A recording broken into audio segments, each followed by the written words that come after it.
Episode 128 और 129 childhood sweetheart. अब तक हमने पढ़ा कि शिव के ऑफिस में रिचा और शिव की एक सेक्रेटरी निशा ने मिलकर इवा की बेइज्जती की थी। शिव ने उन दोनों को भी इसकी पनिशमेंट दी थी, लेकिन इवा अब भी शिव से गुस्सा थी, तो शिव ने उसे प्यार से मनाया, जिससे कि इवा मान भी गई। अब आगे। शिव ने जब इवा की क्यूट कंप्लेंट सुनी तो उसे हंसी आ गई। वो समझ गया कि इवा के गुस्सा होने की असली वजह ये नहीं थी कि उसके ऑफिस में उसकी इंसल्ट की गई, बल्कि ये थी कि किसी और लड़की ने उसे अपना कहा। शिव ने इवा से कहा, जान मैं सिर्फ और सिर्फ तुम्हारा हूं और अपनी आखिरी सांस तक तुम्हारा ही रहूंगा। तो फिर आगे से इस तरह किसी की भी बातों में मत आना। अगर कोई कुछ बोले तो तुम उन्हें खुद भी सबक सिखा सकती हो, मैं बाद में सब संभाल लूंगा। शिव की बात सुन इवा बोली, आप तो ऐसे कह रहे हो कि अगर मैंने किसी को डांटा या फिर आपके ऑफिस से बाहर निकाला तो भी आपको कोई प्रॉब्लम नहीं होगी। शिव ने कहा, बिल्कुल मुझे कोई प्रॉब्लम नहीं होगी, तुम जो चाहो वो कर सकती हो। लेकिन क्या होगा अगर वो आपके कोई इंपॉर्टेंट क्लाइंट निकले, तो क्या इससे आपको नुकसान नहीं होगा? अब भी तो आपने उस मेकअप की दुकान के पापा के साथ कॉन्ट्रैक्ट और पार्टनरशिप कैंसिल करी, क्या इससे आपकी कंपनी को नुकसान होगा? इवा ने मासूमियत से पूछा।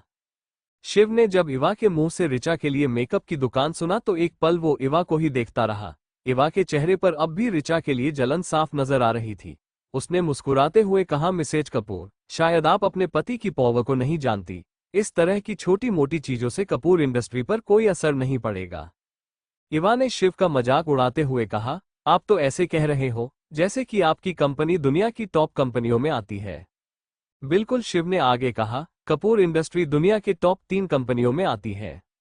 इवा को अब भी शिव की बात पर यकीन नहीं था। वो बोली, रहने दीजिए। शिव के इवा को देखना में अपना सिर हिला दिया। फिर शिव बात को बदलते हुए बोला, वैसे जान, क्या तुम्हें भूख लगी है? इवा ने जवाब दिया, हाँ भूख तो लगी है, पर आज मेरा कुछ अलग खाने का मन कर रहा है। शिव ने कहा, तो फिर चलो बाहर चलकर खाना खाते हैं। बताओ आज तुम क्या खाना चाहती हो? ये बोल शिव ने इवा को अपनी बाहों में उठाया और उसे वहां से लेकर जाने लगा। इवा ने भी अपनी बाहें शिव के गले में डाल दी। वहीं दूसरी तरफ जैसे ही सब सेक्रेटरी डिपार्टमेंट में पहुंचे, सब ने राघव को घेर लिया। सब अपनी लेडी बॉस के बारे में जानना चाहते थे।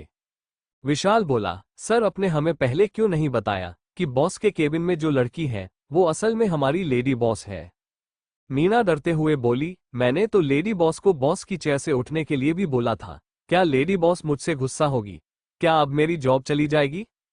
सब राघव से पूछने लगे कि उनके बॉस ने शादी कब की और उनकी लेडी बॉस किस फैमिली से बिलोंग करती है। इस बारे में हर कोई जानना चाहता था। राघव ने सबको चुप कराते हुए कहा, चुप हो जाओ सब, ये क्या लगा रखा है? देखो, सबसे जरूरी बात, आज जो कुछ भी यहाँ हुआ उसमें से कुछ भी यहाँ से बाहर नहीं जाना चाहिए। राघव ने आगे कहा, सीईओ सर ने ऑफिस ज्वाइन करने से पहले ही शादी कर ली थी। क्या? लेकिन बॉस ने इतनी जल्दी शादी क्यों की? किसी ने पूछा। वो तो मुझे भी नहीं पता, मुझे भी कुछ दिन पहले ही बॉस की शादी के बारे में पता चला, राघव ने उनसे कहा। वैसे लेडी बॉस असल में है कौन?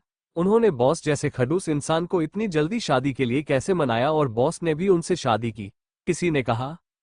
तभी कोई और बोला, क्या तुमने देखा नहीं हमारे डेविल बॉस लेडी बॉस से कितने प्यार से बात कर रहे थे और लेडी बॉस ही थी जो बॉस से गुस्सा होकर बैठी थी, उन्होंने तो बॉस की तरफ देखा भी नहीं। किसी ने सच कहा है, अपनी बीवी के आगे किसी की भी नहीं चलती, फिर चाहे वो हमारे डेविल बॉस ही क्यों ना हो।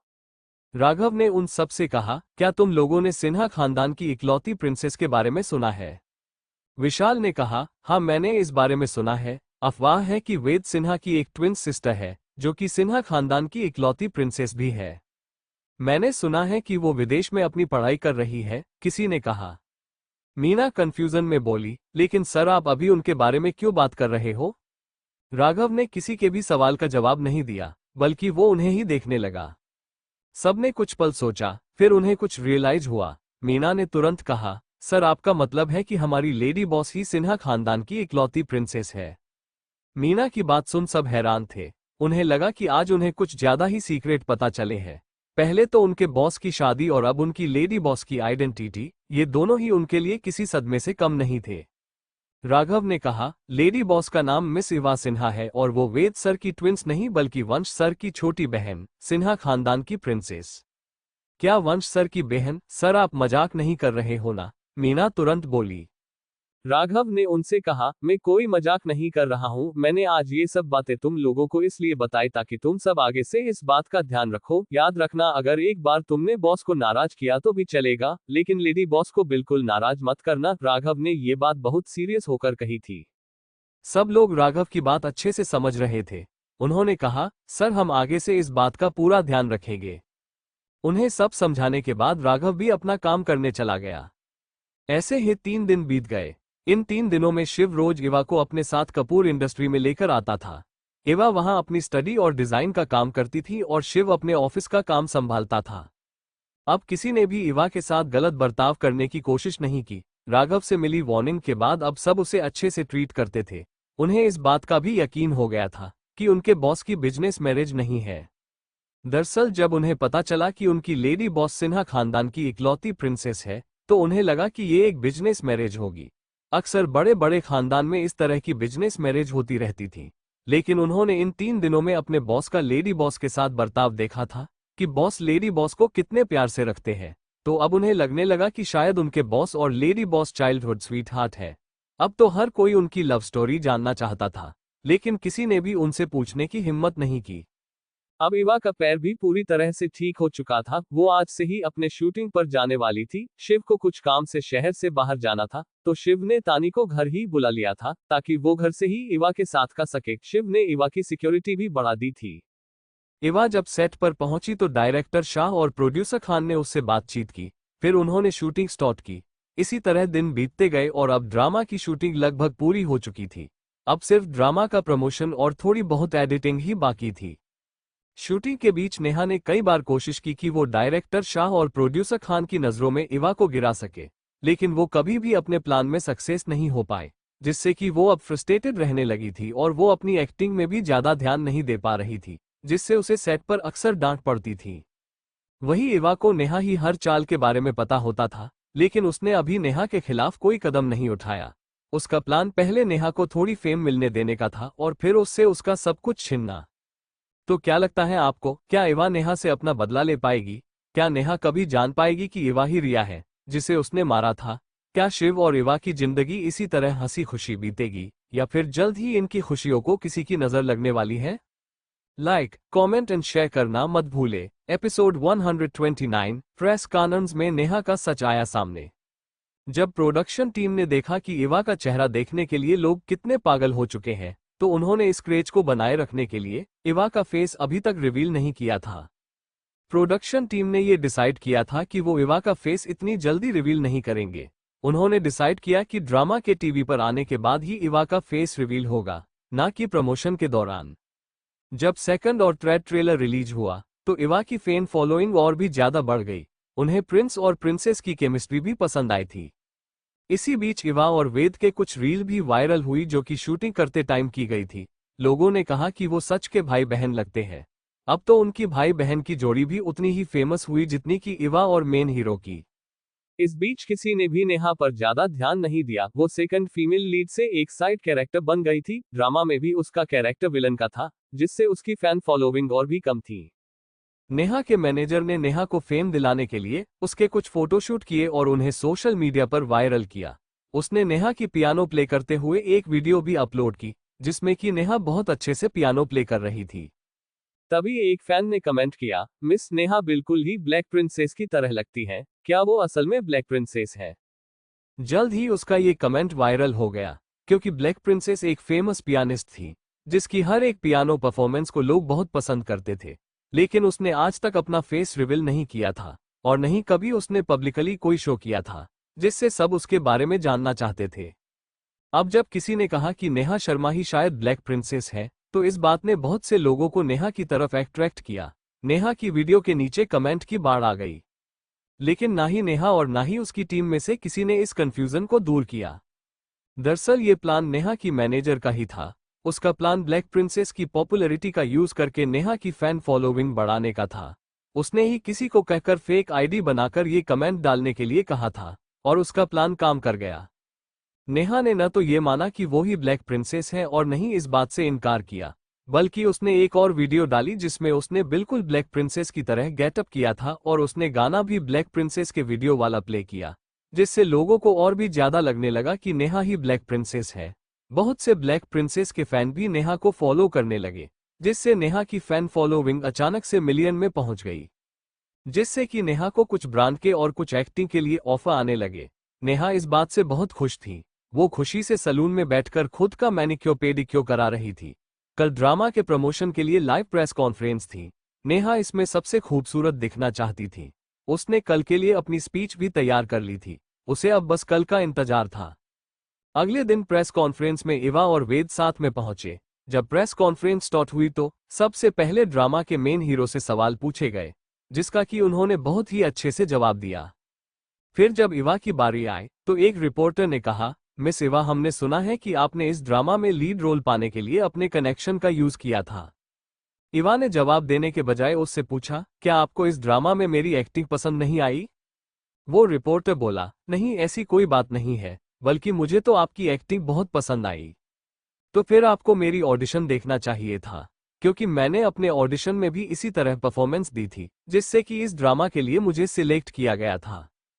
तभी किसी और ने कहा, मैम, हमने सुना है कि मिस्टर वेद, जो कि ड्रामा में आपके भाई का रोल निभा रहे हैं, असल जिंदगी में आपके बॉयफ्रेंड है। दरअसल इन रिपोर्टर को नेहा ने ही पैसे दिए थे इवा से इस तरह के सवाल पूछने के लिए। उसके सवाल पर हर कोई इवा को देखने लगा और जानने की कोशिश करने लगा कि इवा अब क्या जवाब देगी। इवा ने एक पल उस रिपोर्टर को देखा, फिर उससे ही सवाल पूछा, आपको क्या लगता है हमारी जोड़ी किस तरह से अच्छी लगती है, भाई बहन या फिर गर्लफ्रेंड बॉयफ्रेंड के तौर पर? क्योंकि ये एक लाइव प्रेस कॉन्फ्रेंस थी तो बहुत से लोगों ने तुरंत कमेंट किया भाई बहन। वहां पर आए एक लड़के ने जोर से कहा भाई बहन। बाकी सब भी भाई बहन कहने लगे। इवा ने कहा, जब मेरे फैन को हमारी भाई बहन वाली जोड़ी पसंद आई है तो मैं भी आज आप सबके सामने मिस्टर वेद सिन्हा से कुछ कहना चाहती हूँ। इवा के इस तरह बोलने पर हर कोई उसे ही देखने लगा। सब जानना चाहते थे कि इवा आगे क्या कहेगी। फिर इवा ने मुस्कुराते हुए वेद की तरफ देखा और कहा, मिस्टर वेद, क्या मैं आपको भाई कह सकती हूँ? इवा ने ये बहुत ही प्यार से और मासूमियत से कहा था। इवा के इस तरह पूछने पर वेद ने भी प्यार से जवाब दिया, मैं तो कब से इसी पल का इंतजार कर रहा था कि कब मैं तुम्हें सबके सामने लिटिल सिस्टर कहूंगा। तो ये तय रहा, अब से मैं तुम्हें लिटिल सिस्टर ही कहूंगा। उनकी इस केमिस्ट्री ने सब फैंस का दिल जीत लिया। सब ने उन्हें कमेंट करके हॉट भेजा। वहीं नेहा को इस बात से बहुत चिढ़ हुई कि इवा इतनी आसानी से बच गई। इसी तरह इवा से सवाल पूछने के बाद रिपोर्टर ने नेहा से सवाल पूछना शुरू किया। किसी ने पूछा, मैम, क्या आप ही असल में ब्लैक प्रिंसेस हो? नेहा ने भी इवा को कॉफी करते हुए कहा, आप सबको क्या लगता है, क्या मैं ब्लैक प्रिंसेस हो सकती हूँ? उस रिपोर्टर ने कहा, मैम, आप तो मिस इवा को ही कॉपी कर रही हो, प्लीज सच सच बताएं ना, सभी फैन आपसे इस बारे में जानना चाहते हैं। नेहा ने कहा, मैं बस अपने सभी फैंस को शुक्रिया कहना चाहती हूँ कि वो मुझे इतना प्यार करते हैं और उन्हें मेरा पियानो परफॉर्मेंस कितना पसंद है। नेहा ने ना ही इस बात को ठुकराया और ना ही कबूल किया, लेकिन बहुत सारे लोगों को गलतफहमी हो गई कि नेहा ही असल में ब्लैक प्रिंसेस है। इसी तरह आज की प्रेस कॉन्फ्रेंस खत्म हुई। जब सब लोग प्रेस कॉन्फ्रेंस से निकलने ही वाले थे कि एक रिपोर्टर को अपने फोन पर एक मैसेज आया। जब उसने वो मैसेज पढ़ा तो उसने अपने कलीग को भी वो मैसेज दिखाया। फिर उसने तुरंत नेहा से सवाल पूछते हुए कहा, मिस नेहा शर्मा, हमें अभी अभी पता चला है कि ब्लैक प्रिंसेस के लॉयर ने आप पर केस किया है। जब आप ब्लैक प्रिंसेस नहीं हो तो आपने अपने इतने फैन से झूठ क्यों बोला? क्यों उन्हें नहीं बताया कि आप ब्लैक प्रिंसेस नहीं हो? जवाब दीजिए मिस नेहा शर्मा, दूसरे रिपोर्टर ने कहा। वही उस रिपोर्टर के अचानक इस तरह सवाल पूछने पर नेहा को समझ नहीं आया कि क्या जवाब दे। उसे समझ नहीं आ रहा था। अभी तो सब ठीक था, फिर अचानक इन रिपोर्टर को क्या हो गया है? बाकी सब ने भी तुरंत अपना फोन ऑन किया। तभी उन्हें पता चला कि ब्लैक प्रिंसेस की रियल आईडी से उनके वकील ने ये डिक्लेयर किया है कि miss Neha Sharma black princess नहीं है और उन्होंने ब्लैक प्रिंसेस की पॉपुलैरिटी का फायदा उठाने की कोशिश की है, जिससे कि रियल ब्लैक प्रिंसेस की इमेज खराब हो रही है। उन्होंने नेहा पर मानहानि का केस किया है। नेहा को भी जल्द ही अपने मैनेजर से ये बात पता चली, लेकिन इस वक्त वो रिपोर्टर से घिरी हुई थी और उसे समझ नहीं आया कि उसे अब क्या करना चाहिए। उसने सबको इग्नोर किया और वहां से बाहर जाने की कोशिश की। इस बीच उसने एक रिपोर्टर को धक्का दे दिया। इस बीच इवा के गार्ड भी तुरंत वहां आ गए थे और वो सब इवा, वेद और मेन हीरो को प्रोटेक्ट करके साइड ले गए। प्रोडक्शन टीम ने जल्दी से आगे आकर बाकी एक्टर को बाहर निकाला और बाकी सबको शांत करने की कोशिश की। वहीं किसी ने नेहा को रिपोर्टर को धक्का देते हुए वीडियो बना ली थी और उसने तुरंत ही उसे सोशल मीडिया पर अपलोड किया, जिससे कि लोग अब नेहा को भला बुरा बोलने लगे। जो लोग अब तक नेहा को ब्लैक प्रिंसेस समझ रहे थे, वो भी उस पर गुस्सा करने लगे कि उसने उनसे झूठ बोला और उनकी फीलिंग का मजाक बनाया। नेहा के कुछ फैंस भी उसके हेटर बन गए। आज के इंसिडेंट की वजह से नेहा की इमेज काफी खराब हो गई थी। ब्लैक प्रिंसेस के लॉयल फैंस तो नेहा को बायकॉट करने की भी बात करने लगे। नेहा जब अपने घर पहुंची तो उसने वहां हर चीज को फेंकना शुरू किया।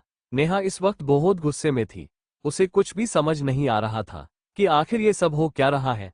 उसका एक भी प्लान काम नहीं किया और ऊपर से उसकी इमेज खराब हो गई। नेहा ने जब अपने मैनेजर को देखा तो उसने सारा ब्लेम उस पर डाल दिया। वो बोली, ये सब तुम्हारी ही गलती है। तुमने ही कहा था कि ब्लैक प्रिंसेस को इस बात से कोई फर्क नहीं पड़ेगा और नहीं वो इस बात पर ध्यान देगी कि मैंने उसकी इमेज का फायदा उठाया है। फिर अचानक उसने मुझ पर केस कैसे किया। नेहा की मैनेजर को भी समझ नहीं आ रहा था कि आखिर ये सब कैसे हो गया। उसने तो सब कुछ अच्छे से प्लान किया था, लेकिन सब खराब हो गया। तभी उसे उसकी एजेंसी से फोन आया और उन्होंने उसे और नेहा को कंपनी बुलाया था। तो क्या लगता है आपको, क्या करेगी नेहा इस इंसिडेंट से बचने के लिए? क्या इवा नेहा को इतनी आसानी से जाने देगी? क्या होगा जब नेहा को पता चलेगा ये सब इवा ने ही कराया है?